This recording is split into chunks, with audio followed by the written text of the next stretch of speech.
போலீசாரின் தடைகளை மீறி முன்னாள் பிரதமர் நஜீப் ரசாக்கிற்கு ஆதரவாக நடத்தப்பட்ட பேரணியில் 3000க்கும் மேற்பட்டோர் கலந்து கொண்டதாக தகவல்கள் தெரிவிக்கின்றன.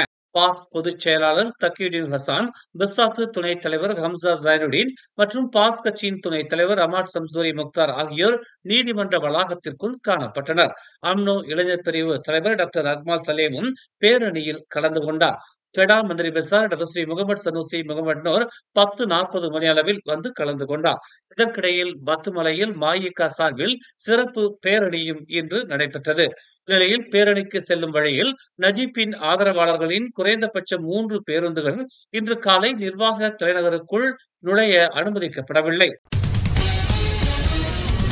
கேமரன் மலை ஜலான் பெசார் கம்போங் ராஜா என்ற இடத்தில் இன்று அதிகாலை நிலச்சரிவு ஏற்பட்டு இரு திசைகளிலும் சாலை போக்குவரத்து தடைப்பட்டது. கேமரன் மலை பொது பாதுகாப்பு படை அதிகாலை 3:15 மணி அளவில் இது தொடர்பான எச்சரிக்கையை பெற்றதும் நிலைமையை மதிப்பிடுவதற்கும் உதவி வழங்குவதற்கும் ஒரு குழுவை தளத்திற்கு அனுப்பியது. நிலச்சரிவில் இரு பக்கங்களிலும் போக்குவரத்திற்கு இடையூறு ஏற்பட்டுள்ளது என்றும் தற்போது அகற்றும் பணிகள் நடைபெற்று வருவதாகவும் முகநூலில் ஒரு அறிக்கையில் தெரிவிக்கப்பட்டுள்ளது. ஜலான் ஸ்ரம்பான் கோலபிலா சாலையில் 3 வாகனங்கள் மோதிய விபத்தில் தம்பதியர் உயிரிழந்தனர்.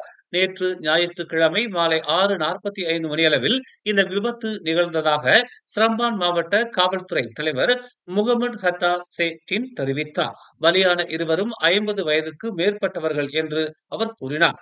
கோலபிலாவை நோக்கி சென்று கொண்டிருந்த 22 வயதுடைய நபர் தனது காரை கட்டுப்பாட்டை இழந்து எதிர் திசையில் சென்ற 2 கார்கள் மீது மோதியதில் இந்த விபத்து நிகழ்ந்ததாக அவர் கூறினார்.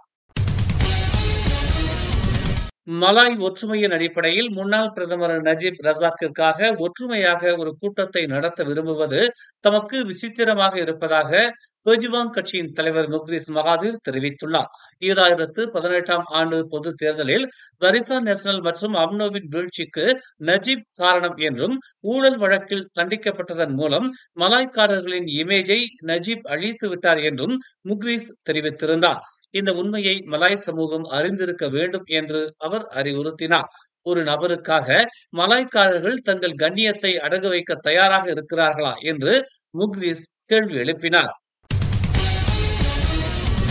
முன்னாள் பிரதமர் நஜீப் ரசாக்கின் சிறை தண்டனையின் எஞ்சிய காலத்தை வீட்டுக்காவலில் அனுபவிக்க அனுமதித்ததாக கூறப்படும் உத்தரவின் உள்ளடக்கங்கள் மன்னிப்பு வாரியத்தால் விவாதிக்கப்படவில்லை என்று இன்று மேல்முறையீட்டு நீதிமன்றத்தில் தெரிவிக்கப்பட்டது.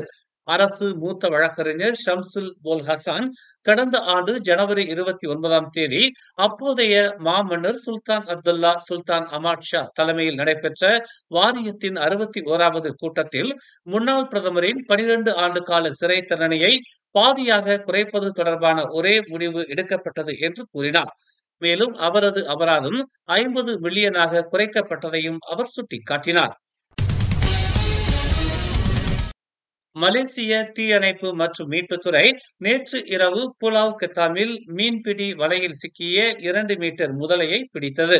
மீனவர்கள் மீன்பிடி வலைகளை சரி செய்ய முயன்ற போது 120 கிலோ எடையுள்ள முதலை கண்டுபிடிக்கப்பட்டதை ஸ்லாங்கூர் மீட்புப்படை உதவி இயக்குநர் அமாட் முக்லிஸ் முக்தார் தெரிவித்தார்.